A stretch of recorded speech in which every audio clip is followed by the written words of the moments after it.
منیش بەقەت ئێوە ئینسانم، وتەیەک بە بۆنەی ڕۆژی جیهانی کەم ئەندامان.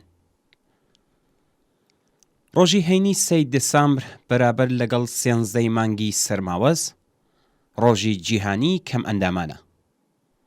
ئەم ڕۆژە لە ساڵی 1992ەوە لەلایەن کۆبوونەوەی گشتی ڕێکخراوی نەتەوە یەکگرتووەکان وەک ڕۆژی جیهانی کەم ئەندامان ڕاگەیاندراوە. ئەمڕۆ پتر لە 500 ملیۆن کەس بەهۆی نوقسانی سیستمی مێشک، جەستە و هەست کەم ئەندامن.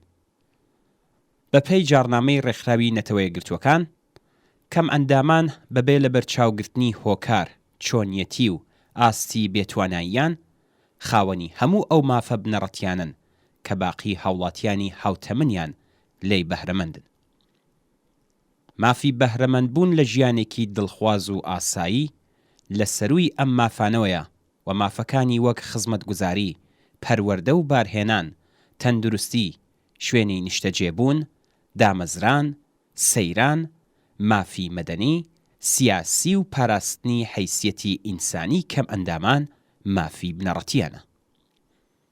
ئامانجی ناودێرکردنی 3 دەسامبر وەک ڕۆژی جیهانی کەم ئەندامان برنەسەرەوەی وشیاری گشتی، دەرک و قبوڵکردنی کەسانی کەم ئەندام و ستایشی دەستکەوت و بەشداریان ڕاگەیاندراوە. کەم توانا یان کەم ئەندام بە کەسێک دەوترێت کە بەهۆی نوقسانی جەستەیی یان زەینی، واتە بە شێوەی زگماک یان بە هۆکاری تر، کێشەی بەردەوام و بەرچاو لە سڵامەت و چالاکی گشتی کەسەکەدا پێک هاتبێت و تا ڕادەیەک یان بەگشتی توانای دابینکردنی پەیداویستیەکانی ژیانی تاکە کەسی و کۆمەڵایەتی نەبێت. لە هەر کۆمەڵگەیەکدا بەشێک لە خەڵک بە هۆکاری جۆراوجۆر لەوانە ڕووداوی هاتوچۆ، شەڕ، نەخۆشی ویان بە شێوەی زگماک بەشێک لە جەستە و زەینیان کارکردی ئاسایی خۆی بە تەواوی ئەنجام نادات و ئەم ئینسانانە خاوەنی پەیداویستی تایبەتن و کۆمەڵگا و سیستمی دەسەڵات پێویستە بۆیان دابین و زەمانەت بکات.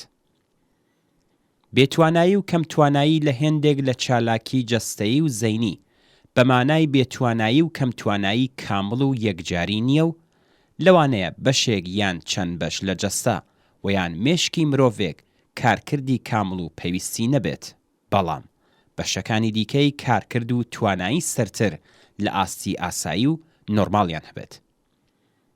هەندێک جار بێتوانایی و نەخۆشیە زەینی و دەرونیەکان لەگەڵ حاشا لێکردن، شاردنەوە، شەرمەندەیی ئەندامانی بنەماڵە ویان لە هێندێک حاڵەتدا لەگەڵ نامرۆڤانەترین شێوەی هەڵس و کەوت لە زیندانیکردنەوە بگرە تا پشتگوێخستنی خواستەکان و بەڕەسمیەت نەناسینی مافی ئینسانی کەسانی خاوەن پەیداویستی تایبەت بەرەو ڕوو دەبنەوە. لە هێندێک لە کۆمەڵگا پێشکەوتووەکانی سەرمایەداریدا خەباتی کرێکاران و جەماوەری خەڵک و کەم ئەندامان گەشەی تێکنۆلۆژی، جێکەوتنی بایەخ و کولتوری پێشکەوتوو بۆتە هۆی ئەوەی کە دەرفەتی گونجاوی فێربوون و دەرمان بخرێتە ئیختیار کەم ئەندامانەوە و کەسانی خاوەن پەیداویستی تایبەت بتوانن لە ژیان و تواناکانی خۆیان بەهرەمەند بن.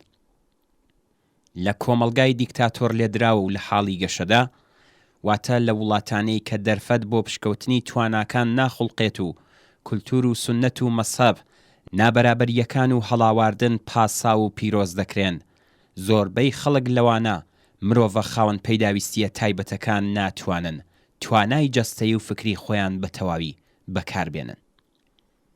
کەم ئەندامان لە ئێران لەگەڵ کۆمەڵک کێشە و گرفت بەڕەوڕوون کە هێندێکیان بریتین لە کێشەی هاتوچۆ لە ناو شار و دەرەوەی شار بەهۆی نەبوونی پەیداویستی تایبەت بە کەم ئەندامان لەسەر ڕێگاکان و لە شوێنە گشتیەکان، کێشەی کاری بەهۆی نەبوونی یاسای پشتیوانی لێیان، هەڵسوکەوتی نەشیا و بەرامبەر بە کەم ئەندامان بەهۆی نەبوونی فەرهەنگسازی، بایەخنەدان بە توانای کەم ئەندامان تا بتوانن لەم ڕێگەیەوە ژیانیان سەر لە نوێ دەست پێ بکەنەوە و هەست بە کەمبوون و سەرباربوون نەکەن، کێشەی ئابووری بەهۆی نەبوونی پیشەی گونجاو و هێندێک جار هەزینەی قورسی ژیان، کێشەی خوێندن لەوانە نەبوونی کەرەستەی پێویست لە مەدرسە و زانکۆکان، کێشەی هاوسەرگیری و هیتر. چۆنیەتی هەڵس و کەوتکردن لەگەڵ کەم ئەندامان پێوەری هەڵسەنگاندنی دەسەڵاتەکانی جیهانە. لە ئاڵمانی هیتلێری و لە نظامە فاشیستەکاندا ئەم بەشە لە خەڵک کە پەیداویستی تایبەتیان هەبوو لەگەڵ حاشا لێکردن سەرکوت و تەنانەت مەرگ بەرەوڕوو دەبوونەوە. مەسحەب بە خاتری ئەوەی کە دەلیلی لۆژیک و زانستی بۆ ئەم بەشە لە خەڵک نییە، ئەم بربەستانە و کەم توانایی جەستەیی و فکری بە مەشیەت و خواستی ئیلاهی لە قەڵم دەدات و لە هێندێک ڕەوایەتی تونڕەوانەدا بە پاداشتی کاری نەکراوەی ئەم ئینسانانە دەزانێت.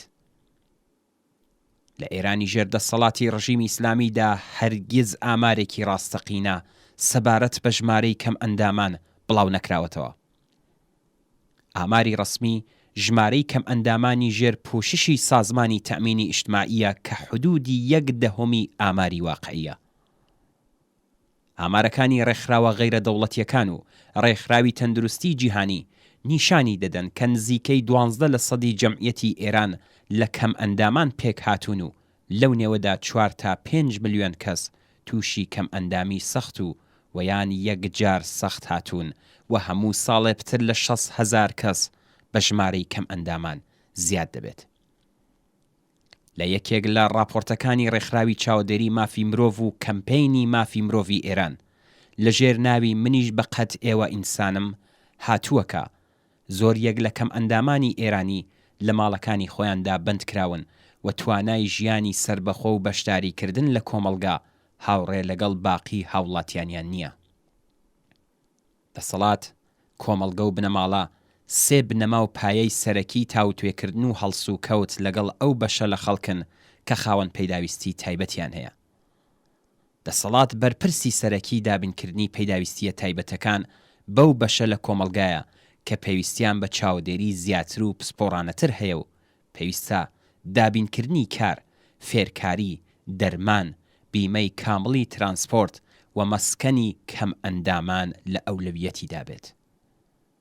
کۆمەلگایە کە تێیدا مافی ئینسان بەڕسمی ناسرابێت و مافی سەرەتایی ئینسانەکانی تێدا دابین و زەمانەت کرابێت، لەگەڵ کەم ئەندامانیش هەروەک باقی هاوڵاتیان هەڵسوکەوت دەکرێت و لە بەرامبەر هەر هەڵاواردن و سوکایەتیەکدا کاردانەوەی جددی و گونجاو لە خۆی نیشان دەدات. بنەماڵەش یەکێک لە بنەما گرینگەکانی بەڕسمی ناسینی کەم ئەندامان و یان پێشێلکردن و حاشا لێکردن لە زەرورەتی ئەم پەیداویستیە تایبەتانەیە. کوردستان یەکێک لەو شوێنانەی ئێرانە کە تێیدا کەم ئەندامان تەنانەت لە لانی کەمەکانی ناو کۆمەلگای ئێرانیش بێبەرین.